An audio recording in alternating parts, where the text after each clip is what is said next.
Welcome to Not Entirely Unlike Tea with Christine Collins.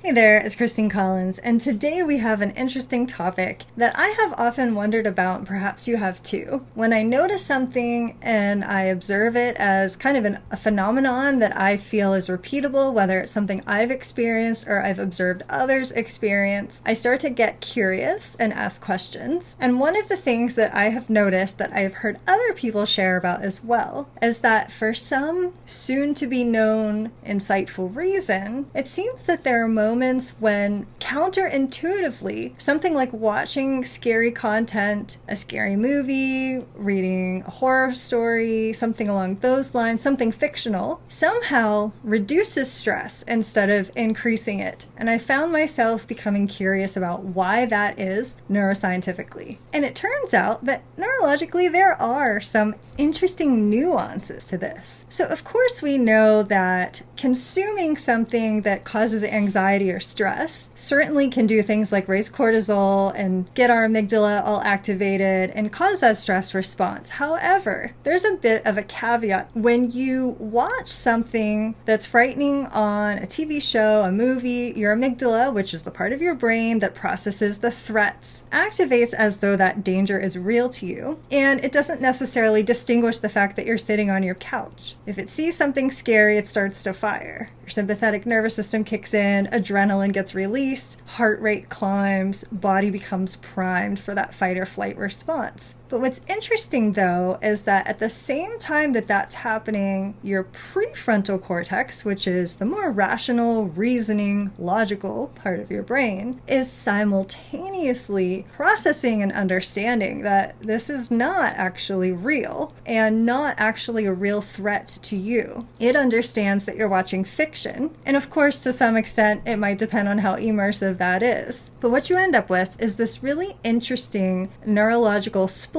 where you have your emotional brain fully activated, body having genuine stress response. Meanwhile, rational brain calmly holding the context that you're physically safe and not really under threat. It's kind of this neurological sweet spot that many people engage in for recreational fear, where you get the physiological activation of that threat, but none of the actual danger. And that combination can actually be a little bit useful in some contexts when you voluntarily put yourself in that position. So to be clear, we're not talking about like your best friend talked you into it or someone forced you to watch something. You've made the choice to voluntarily put yourself through that fear experience. Your brain notices when you come out on the other side fine. Your hippocampus, which is responsible for memory and learning, is actively engaged during that scary fictional content in a way that it may not be able to do during a real, actual threat situation. Because during actual danger, your brain goes into pure reaction mode, but during this recreational fear situation, because your prefrontal cortex is still engaged, maintaining that context, the hippocampus can consolidate the experience as a memory of surviving something intense,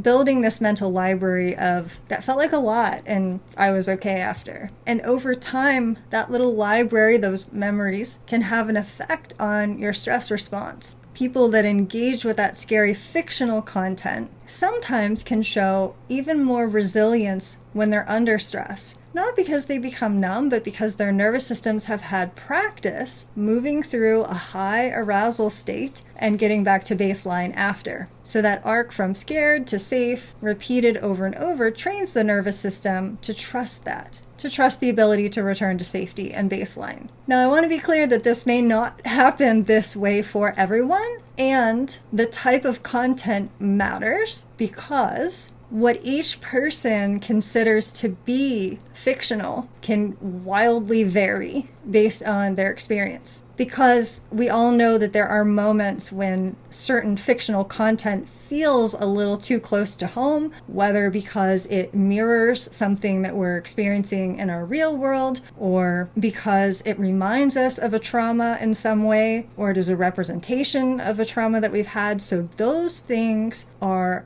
a different category. This is something that would be purely fictional in the sense that you're watching something that you're not worried about actually happening to you in any way, whether it's a scary monster story or similar. It has to be felt as fictional by your prefrontal cortex in order for this to apply. There's also a dopamine component that's worth mentioning. When that scary moment passes, the jump scare is over, the monster is gone, the tension breaks, the baseline is returned to, your brain floods with dopamine, and there's a relief that becomes rewarding. And that combination of the dopamine hit with the physical release of the adrenaline is part of why some people feel good after that scare experience, even if they maybe were covering their eyes just a minute ago. So as I said, in order for this specific process to work in terms of having the positive benefits, including the resilience, the requirement is that this recreational fear meets the conditions that your brain genuinely believes that it's a safe container. You're genuinely not afraid of it happening in real life. The rational brain has to be able to maintain that context, that this is not real, I'm not in real danger, even while that emotional brain is activated by the content. The moment it gets too close to home, too reminiscent of something real for you that has happened to you or that you're afraid might happen, that balance breaks down, and then the prefrontal cortex can no longer comfortably hold that context of it not being real. And then what was recreational fear becomes closer to actual stress and anxiety and activation. And then the container stops feeling safe. At that point, you're not deriving the benefits anymore. You're just adding to your stress load. And that's why the type of fictional content matters enormously and varies widely depending on the person, their unique situation in life, their unique historical experiences and memories, their unique traumas and fears. So for me, that thing has always been zombies. Hopefully it isn't something we have to worry about in real life, but that type of fiction feels more like a release or a nice distraction for a period of time from real world worries and concerns. And as I said, this will be different for every person, whether it's shows or books, movies, or some other form of fiction that you're indulging in. It may be adjacent to real things, but not actually real. There's also individual variation in that threat sensitivity and how reactive your particular amygdala may be, and how much stimulation tips you from something that's enjoyable arousal into true discomfort. So the takeaway is not that everybody should go watch scary movies. It's more that I find it interesting that we have these little nuances in us where we observe something happening, and you've probably heard other people say they fall asleep watching something that might be unsettling to someone else. For them, it's genuinely relaxing, and this might be the part of why that might be. There is some solid neuroscience behind how this works, but it's important that we pay attention, we're observant, and mindful of what keeps those containers feeling safe for each person, because we don't want to cross that line into adding more stress onto our plate. It gives you this opportunity to play with different types of material and content to see what actually works for you or doesn't. And of course, we know there are many, many ways for us to build resilience and to manage stress and anxiety and find more grounding, balance, and baseline for our mindset. Among those tools are things like hypnosis, yoga nidra, EFT tapping,